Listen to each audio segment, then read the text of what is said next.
سلال نے جیسے ہی حالات کی سنگینی کو بھانپا وہ تیزی سے اسٹیج کی جانب بڑھا۔ شاہ زیب، خدا کے لیے خاموش ہو جائیں، لوگ دیکھ رہے ہیں۔ نیمل کی آنکھوں میں ضبط کی نمی ابھری۔ وہ اس رخصتی کو تماشا نہیں بنانا چاہتی تھی۔ میں بھی نہیں چاہتا کہ لوگ تماشا دیکھیں۔ تم اپنے اس چاچو کو یہاں سے نکالو، ابھی اور اسی وقت۔ شاہ زیب نے انگلی سے سقراط کی جانب اشارہ کیا۔ نیمل کے نازک ہونٹ شدت ضبط سے بھینچ گئے۔ اس کی روح تک اس توہین پر چھلنی ہو رہی تھی۔ شاہ زیب بھائی، کیا ہوا ہے؟ سب ٹھیک ہے نا؟ سلال اب اسٹیج پر پہنچ چکا تھا۔ اس کی آواز میں التجا اور غصے کا ملا جلا امتزاج تھا۔ تم چاہتے ہو یہاں تماشا ہو سلال؟ شاہ زیب نے سلال کے کالر کو درست کیا۔ اگر نہیں تو پھر اپنے اس داغدار چاچو کو یہاں سے دھکے دے کر باہر نکال دو۔ مجھے اس بات پر تب یقین آئے گا کہ تم لوگ قانون کے اتنے ہی رکھوالے ہو اور تمام ریپسٹ کو ایک جیسا سمجھتے ہو۔ نکالو اسے باہر۔ پورے ہال کو جیسے سانپ سونگھ گیا۔ لوگوں کے ہاتھ میں پکڑے کولڈ ڈرنکس کے گلاس وہیں جم گئے۔ خواتین نے اپنے منہ پر ہاتھ رکھ لیے۔ سرمد صاحب جو سلطان احمد کے ساتھ ہال کے ایک کونے میں کھڑے تھے شاک رہ گئے۔ سلطان احمد کا چہرہ فخر سے تن گیا جبکہ سرمد صاحب کے پیروں تلے سے زمین نکل گئی۔ تمام نظریں اب نیمل پر تھیں جو شاہ زیب کے شفاف روپ کے سامنے کھڑی تھی۔ میرے چاچو ریپسٹ نہیں ہیں شاہ زیب سلطان، نیمل نے ایک ایک لفظ چبا کر تقریباً غراتے ہوئے کہا۔ اس کے غصے سے کانپتے ہوئے ہاتھوں کی چوڑیوں کی تیز کھنک خاموش ہال کے چپے چپے میں کسی شیشے کے ٹوٹنے کی طرح گونج گئی، جبکہ شاہ زیب کے چہرے پر شفاف مسکراہٹ ابھری۔ اس نے ایک قدم آگے بڑھا کر نیمل کی آنکھوں میں آنکھیں ڈالیں۔ اگر تمہارے چاچو ریپسٹ نہیں ہیں نیمل تو پھر وہ جیل کیوں گئے تھے؟ انہوں نے اپنا گناہ قبول کیوں کیا تھا؟ سزا کیوں کاٹی؟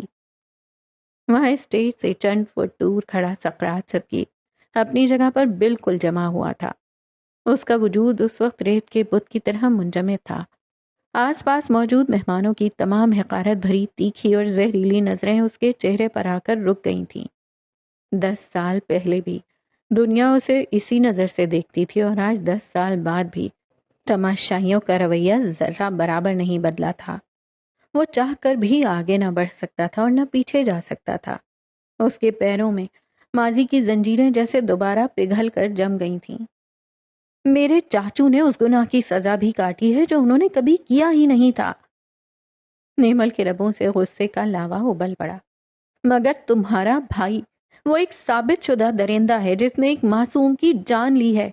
میرے چاچو کا دامن صاف تھا اور صاف رہے گا، لیکن تمہارا خاندان اب رہتی دنیا تک اس بدنامی کا طوق گلے میں سجائے پھرے گا۔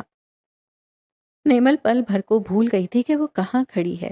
اس کے کاٹدار الفاظ شاہ زیب کے مردانہ غرور کو اندر تک کچل کر رکھ گئے۔ اس کا چہرہ غصے سے تپنے لگا۔ سلال نے حالات کو بے قابو ہوتے دیکھ کر نیمل کو خاموش کروانے کے لیے آگے بڑھ کر اس کا بازو تھاما۔ آپ بھی پلیز خدا کے لیے رک جائیں۔ مگر شاہ زیب جیسے پہلے ہی سے ذہن بنا کر آیا تھا۔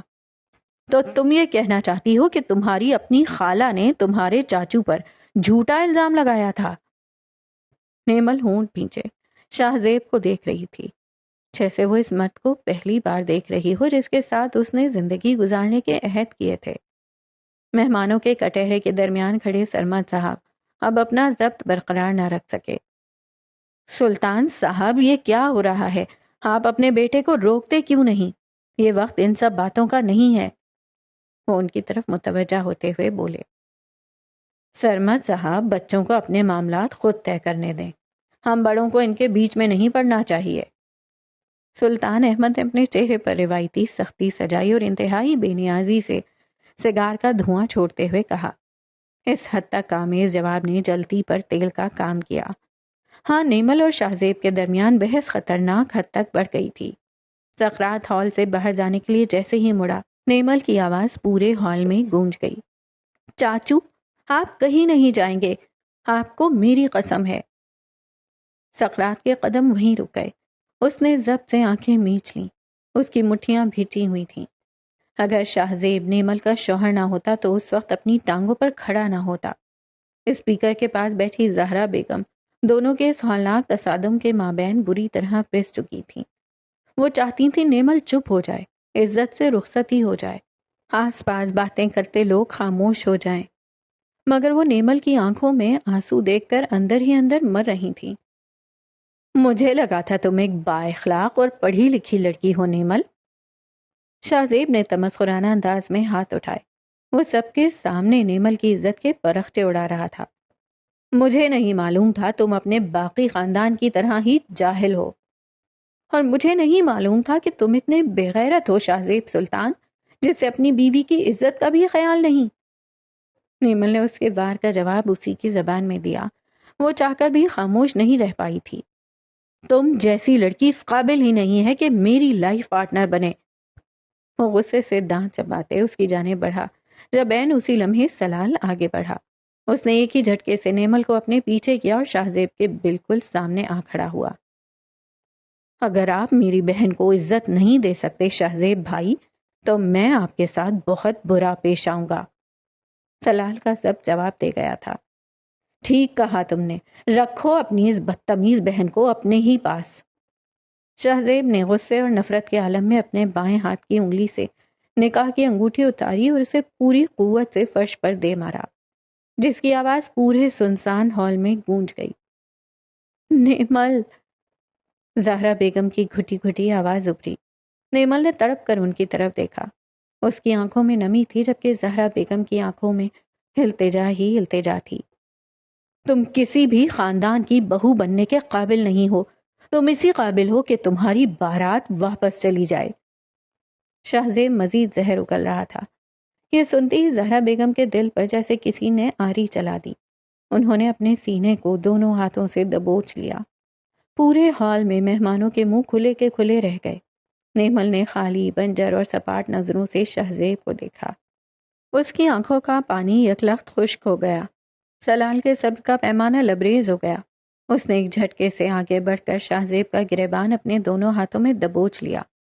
آس پاس موجود مہمانوں اور میڈیا کے نمائندوں کے موبائل فونز باہر نکل آئے۔ تصویریں اور ویڈیوز بننے لگیں۔ ہال میں شدید بدحواسی پھیل گئی۔ نیمل نے فوراً آگے بڑھ کر سلال کا بازو مضبوطی سے پکڑ لیا۔ جانے دو اسے واپس سلال، چھوڑو اس کا گریبان۔ یہ گندگی میرے وجود سے جتنی جلدی الگ ہو جائے اتنا ہی بہتر ہے۔ میں واپس جا رہا ہوں، لیکن تمہیں طلاق نہیں دوں گا۔ تم ساری عمر ذلیل ہوتی رہو گی۔ وہ سلال کے ہاتھوں سے اپنا گریبان چھڑاتے اسٹیج سے نیچے اترا۔ خلا کے کاغذات جلد مل جائیں گے آپ کو۔ نیمل ضبط سے چلائی۔ نیمل نہیں! زہرا بیگم کے یہ آخری الفاظ منہ میں ہی دم توڑ گئے۔ ان کے ہونٹ نیلے پڑنے لگے اور ان کی آنکھیں چھت کی طرف پتھرا گئیں۔ شاہ زیب ہال کے دروازے کی طرف بڑھنے لگا۔ جیسے ہی وہ ایگزٹ کے قریب پہنچا تو وہاں کھڑے سقراط شبگیر کے بالکل قریب جا کر رکا۔ آج جو کچھ بھی تماشا یہاں ہوا ہے وہ صرف تمہاری وجہ سے ہوا ہے، سقراط شبگیر۔ اب دیکھنا، کل صبح اخبارات کی سب سے بڑی ہیڈ لائن تمہارا خاندان ہوگا۔ اس نے ایک جھٹکے سے اپنے کوٹ کو جھاڑا۔ سقراط جو اب تک پتھر بنا کھڑا تھا، شاہ زیب کے بولتے ہی جیسے ہوش میں آیا۔ اس نے بجلی کی تیزی سے اپنا ہاتھ آگے بڑھایا اور شاہ زیب کو اس کی گردن سے دبوچ لیا۔ وہ اسے کسی جانور کی طرح گھسیٹتا ہوا ہال کے مرکزی دروازے سے باہر لے گیا اور پوری قوت سے باہر دھکا دیا۔ دفع ہو جاؤ یہاں سے، اس سے پہلے کہ میں تمہاری جان لے لوں۔ سقراط کی آواز نے باہر کھڑے ان کے گارڈز اور میڈیا کو بھی سکتے میں ڈال دیا۔ کچھ فاصلے پہ سکتے کی حالت میں کھڑے سرمد صاحب کی نظر زہرا بیگم پر پڑی، جو بمشکل سانس لینے کی کوشش کر رہی تھیں۔ وہ تڑپ کر ان کی جانب بڑھے۔ اس سے پہلے کہ ہال کے اندر کوئی کچھ کہتا یا سنتا، اسٹیج کے دائیں کونے سے ایک دل دہلا دینے والی چیخ ابھری۔ زہرا بیگم یک لخت صوفے سے نیچے قالین پر ڈھیر ہو چکی تھیں۔ امی! نوفا اور نین تارا کی وحشت ناک چیخیں ہال کے گنبد سے ٹکرائیں۔ سلال اسٹیج کی سیڑھیاں پھلانگتا ہوا پاگلوں کی طرح زہرا بیگم کی طرف بھاگا۔ ہال میں بدترین افراتفری پھیل چکی تھی۔ لڑکے والے سلطان صاحب اور ان کے چند حامی منہ چھپائے آہستہ آہستہ کر کے ہال کے پچھلے دروازوں سے باہر نکلنے لگے، جبکہ ہال کے وسط میں اب صرف شبگیر خاندان کا ملبہ بکھرا ہوا تھا۔ سقراط ہال کے اندر بھاگا۔ اس نے اور سلال نے مل کر زہرا بیگم کے بے جان نیلے پڑتے وجود کو اپنے ہاتھوں میں اٹھایا۔ نیمل اپنے بھاری عروسی جوڑے کو ہاتھوں میں سمیٹے ان کے پیچھے بھاگ رہی تھی. اس کے ماتھے کا جھومر ٹوٹ کر فرش پر بکھر چکا تھا. تو جناب ختم کرتے ہیں آج کی ایپیسوڈ کو یہاں پہ. اور یہ بڑا ہی ٹریجک سا موڑ ہے جہاں پہ اس ایپیسوڈ کو ختم کرنا پڑ رہا ہے. مجھے سمجھ نہیں آ رہا آج کی ایپیسوڈ کے بارے میں کیا بات کروں. کتنا کامن ہو گیا ہے. نور راجپوت نے جس چیز پہ قلم اٹھایا اس پہ قلم اٹھانے کی ضرورت تھی. یہ چیز اتنی کامن ہو گئی ہے. ہر ڈیلی ہر نیوز میں آپ کو کچھ نہ کچھ اس طرح کا سننے کو مل ہی جاتا ہے. اور کون ہے یہ سارے لوگ؟ یہی ہمارے ارد گرد کے لوگ ہیں، آس پاس رہتے ہیں. اب تو وہ وقت ہی نہیں بچا کہ انسان کسی پہ بھی بھروسہ کر سکے، کسی کو بھی آپ ٹرسٹ کر سکیں. آپ دیکھتے ہیں وہی عام سے لوگ جو آپ کے محلے میں رہتے ہیں، پڑوس میں رہتے ہیں، آپ کے رشتہ دار ہیں، آپ سے ملتے جلتے ہیں، انہی گھروں میں سے ایسے درندے نکل کے باہر آ رہے ہیں. عام سے گھرانوں سے، پڑھے لکھے گھرانوں سے. سمجھ نہیں آتا ہمارے معاشرے کو کیا ہوتا جا رہا ہے، کیوں یہ چیز اتنی کامن ہو گئی ہے، کیوں یہ سب کچھ ہو رہا ہے، اور کیسے ہم اس معاشرے میں زندہ رہیں. بالکل ایک ایسا حقیقی سین پورٹری کیا ہے اس وقت نور راجپوت نے کہ لگتا ہے کہ یہ کوئی ناول نہیں پڑھ رہی میں، یہ ایک ہمارے معاشرے کی تصویر کسی نے کھینچ کے نا ہمارے سامنے رکھ دیا، آئینہ دکھا دیا ہے جس میں اپنے معاشرے کا چہرہ انتہائی مکروہ بن کے سامنے نظر آ رہا ہے. اور نیمل کے لیے مجھے اتنی تکلیف ہو رہی ہے. مجھے سمجھ نہیں آ رہا کیا فیلنگز ہوں گی اس وقت نیمل کی. نکاح ایک دن پہلے ہوا ہے، رخصتی آج کے دن ہے، اور یہ ایک ایسا کیس سامنے آ گیا ہے. جبکہ نیمل لاسٹ ایپیسوڈ میں ہم نے ذکر کیا تھا کہ نیمل خوفزدہ ہے ایک نئے گھر جانے سے. اس کو ڈر لگ رہا ہے کہ نئی پہچان شروع کرنی ہوگی، نئے سرے سے اپنی جگہ بنانی ہوگی، اپنا کیریئر کس طرح آگے بڑھائے گی، لوگوں کے ساتھ تعلقات کیسے ہوں گے. اور اس سب کے بیچ میں ایک بالکل آؤٹ آف دا باکس ایک مسئلہ آ کے کھڑا ہو گیا ہے. ایک ایسی چیز آ گئی ہے جو کہ کسی کے وہم و گمان میں بھی نہیں کہ یہ کیا ہو گیا ہے. اور اس صورت میں شاہ زیب کے اوپر ٹرسٹ کرنا بھی کتنا مشکل ہے.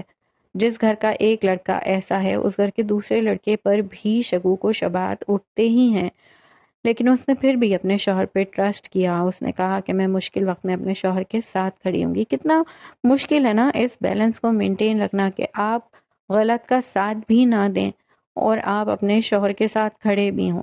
بہت کڑی آزمائش ہے جس میں اس نے بیلنس کرنے کی کوشش کی، لیکن کون کرنے دیتا ہے یہ بیلنس. لوگ چاہتے ہیں آپ سائیڈ لیں. آپ اگر ہم سے کوئی رشتہ رکھتے ہیں، آپ کا ہم سے کوئی تعلق ہے تو بس ہم صحیح کریں، غلط کریں، ظالم ہوں، مطلب درندگی کریں، کچھ بھی کر دیں، مگر آپ کو ہمارے ساتھ ہی کھڑے ہونا ہے کیونکہ آپ کا ہم سے کوئی رشتہ ہے. تو بس ختم کرتے ہیں ہم آج کی ایپیسوڈ کو یہاں پہ ہی. دیکھتے ہیں اگلی ایپیسوڈ میں کیا ہوتا ہے اس کنڈیشن میں جبکہ زہرا بیگم ان کی جان پہ بن آئی ہے. پتہ نہیں کہ وہ زندہ بچتی بھی ہیں یا اس صدمے کو سہار نہیں پاتی کیونکہ وہ آلریڈی ایک ہارٹ پیشنٹ ہیں.